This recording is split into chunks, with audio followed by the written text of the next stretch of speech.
Hello and welcome to the Orion Report. Tonight I'm going to be reading an article from our website, Orion Sanctuary, the IA, which you can find at www.orionism.com. So without further ado, let's get started. Universal Gnostic monotheism is a very basic term to describe Orionism. Not exact, but employed loosely for the purposes of identification.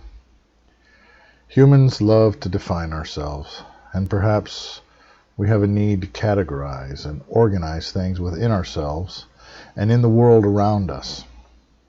There is a need to belong and a compulsion to define borders and nations, boundaries and classifications, parties or factions. The tendencies of humans to create camps and tribes is natural, just as animals group into herds, prides, packs, flocks, etc. Hierarchy itself is a consistent theme within the natural order. Yet there are genuine differences, reasons for the lines humans draw, born of issues that divide and separate humankind into distinct philosophical, cultural, national, tribal, and ethnic groups, as well into political parties and factions. There are distinct worldviews, such as the ever more distinct social-political divisions of left versus right.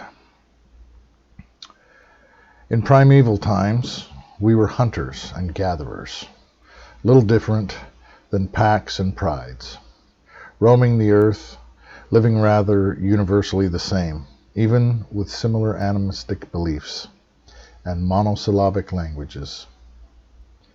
This was the Eden state. Humanity living harmoniously with nature, and it is, in a sense, the pre-Babel condition. Babel is a biblical idea that actually reflects the rise of civilization in Mesopotamia, in which tribes were unified around ziggurats, common gods, common language, gathering in cities and planting crops, leaving behind the hunter-gatherer lifestyle, with the development of religion and government.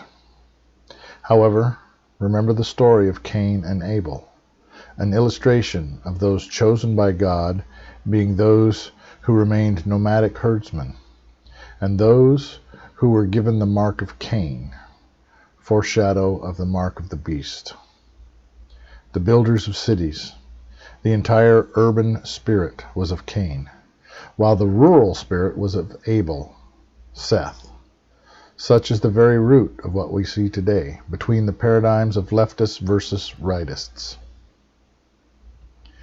Universal monotheism for us simply means that Orionism has one God, encompassing previous ideas of one or a most high deity. As a religion, as a philosophy, we believe in one supreme spirit, beyond gender, beyond even human notions of right and wrong. How often has the moral code of the monotheistic God disagreed with human notions of right and wrong?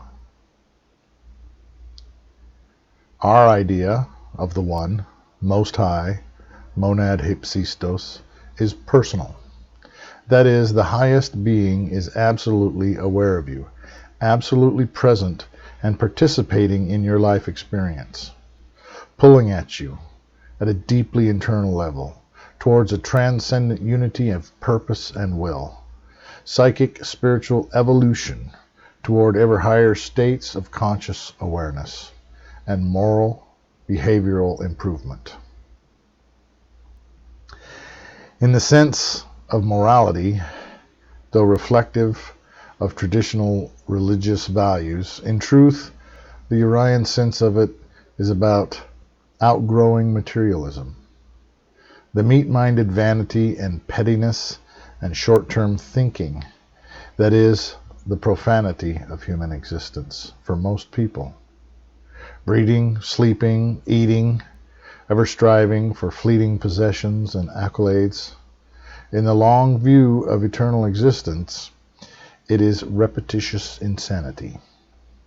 Monotheistic morality is, as a pattern, rather anti-materialistic, compelling humans to rise above mere animal thinking and behaving, pointing to an eternal goal and meaning.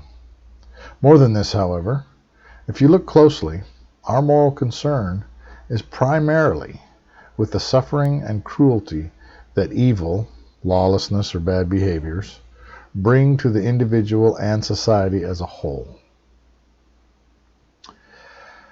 As the ancient Gnostics, we see that human spirits are trapped on a gerbil wheel, round and round, running so very fast and getting nowhere, not really, coming back again and again, erased and reset again and again.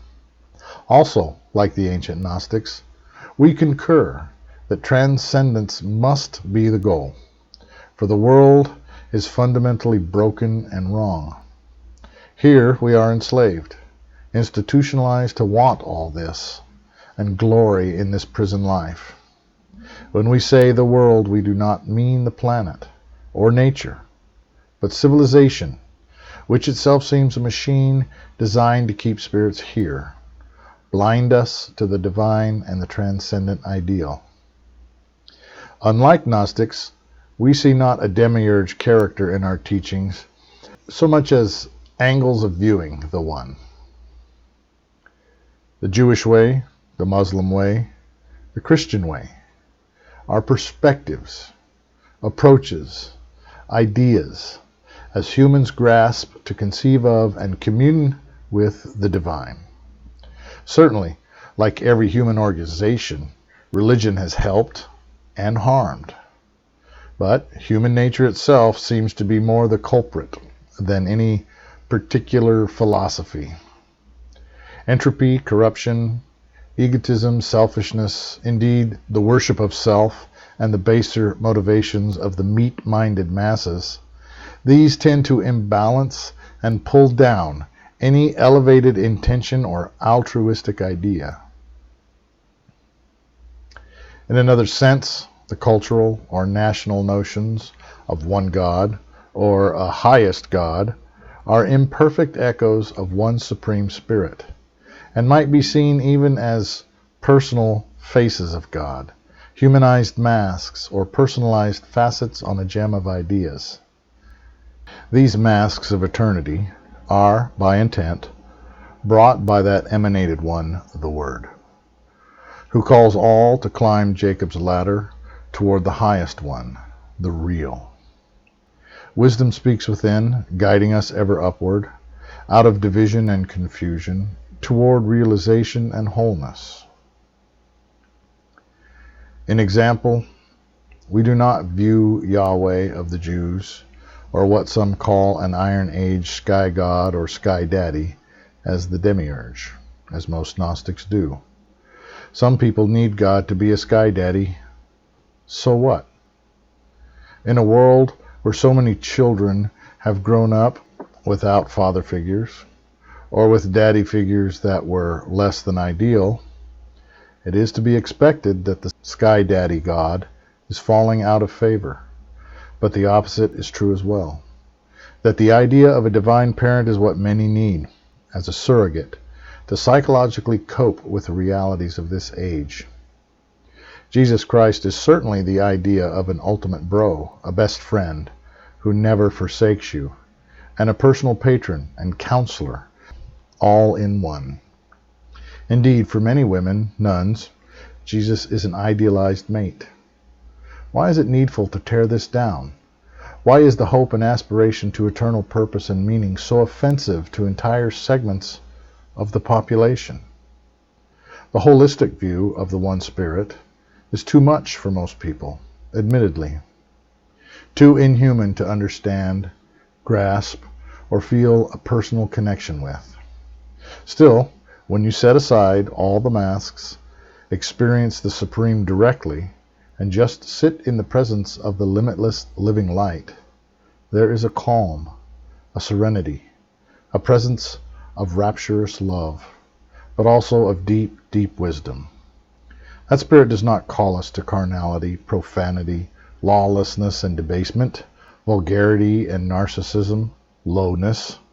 Quite the contrary. It calls each of us to true majesty, realized individuation, ascendant purpose, unending love. If you need the Supreme to wear a mask, as Jesus or Mary or as El, Anu, Yah, often seen in the Moses archetype, that's fine. But I tell you true, the Spirit of God is wearing them all. The I am that I am is with you and within you right this moment. Yet, duality is not the way of truth.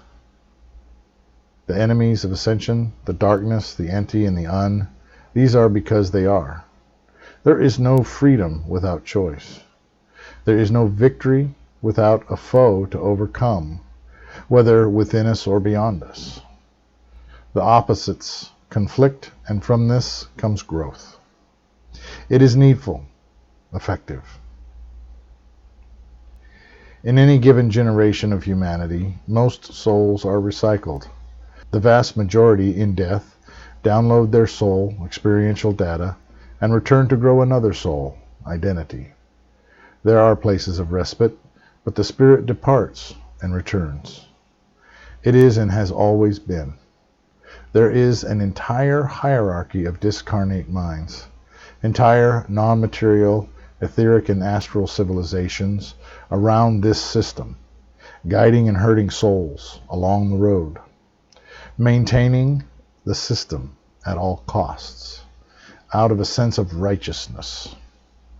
The process feeds itself, nourishes itself, has its great minds and powers, gods if you will, with its stratified, overarching philosophical principles, all constructed to justify and maintain the circular system, maintaining the status quo of the world.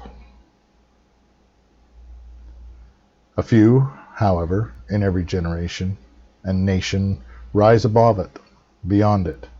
Our purpose, our call is to increase that number, and indeed, if possible, replace the beast system that is enriched by the continuation of the status quo with a spirit system that perpetuates ascension, a river of souls flowing into the immortal condition rather than a trickle. From the source, I am that I am, flows wisdom and the word. The word is spoken and written and shared thusly.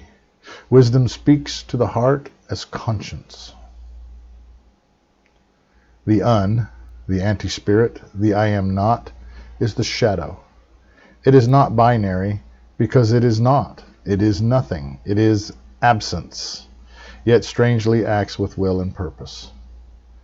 That purpose may be by design or necessity, but it is antithetical to our existence, our common or individual good.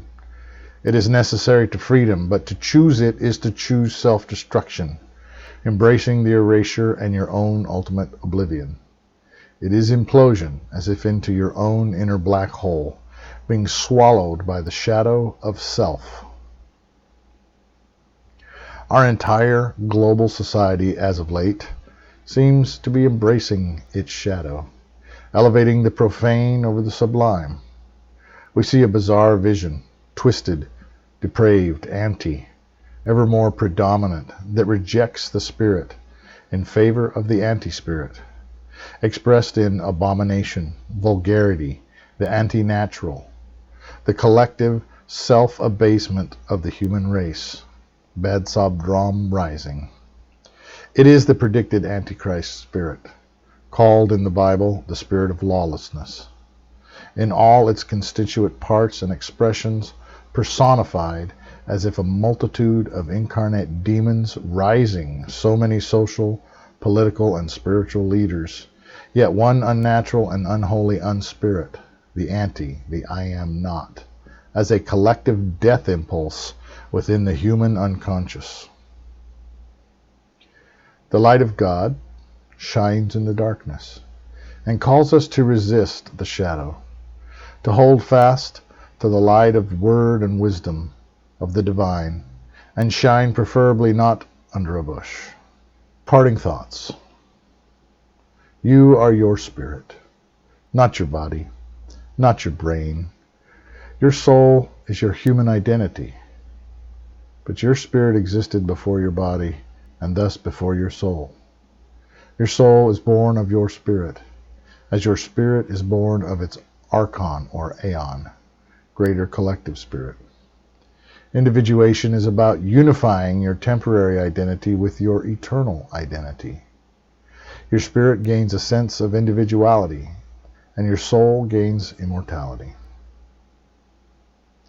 The devotions of our path help to form a relationship and a bond with the highest self-source, monad hypsistos, the One and Most High, and in so doing to be liberated from all inferior masters, gaining access to the infinite domain of the monadic. The necessity of the one master is also humility, escaping the trap of the vanity and the implosion of egotism. The spirit is anchored to your manifest form by a single ion within your material matrix. But it is not the body, neither localized thereto, not in its entirety. It is more like an umbilical cord connecting the localized soul to the etheric, astral, causal, and spiritual levels of your unrealized being. And that's it. It's quite an article, quite a lot to chew on, to think about. We welcome any comments if you decide to visit the website, and we welcome new members curious as to this interesting and unique path. Thank you very much for joining me, and remember, Urianism.com. Good night.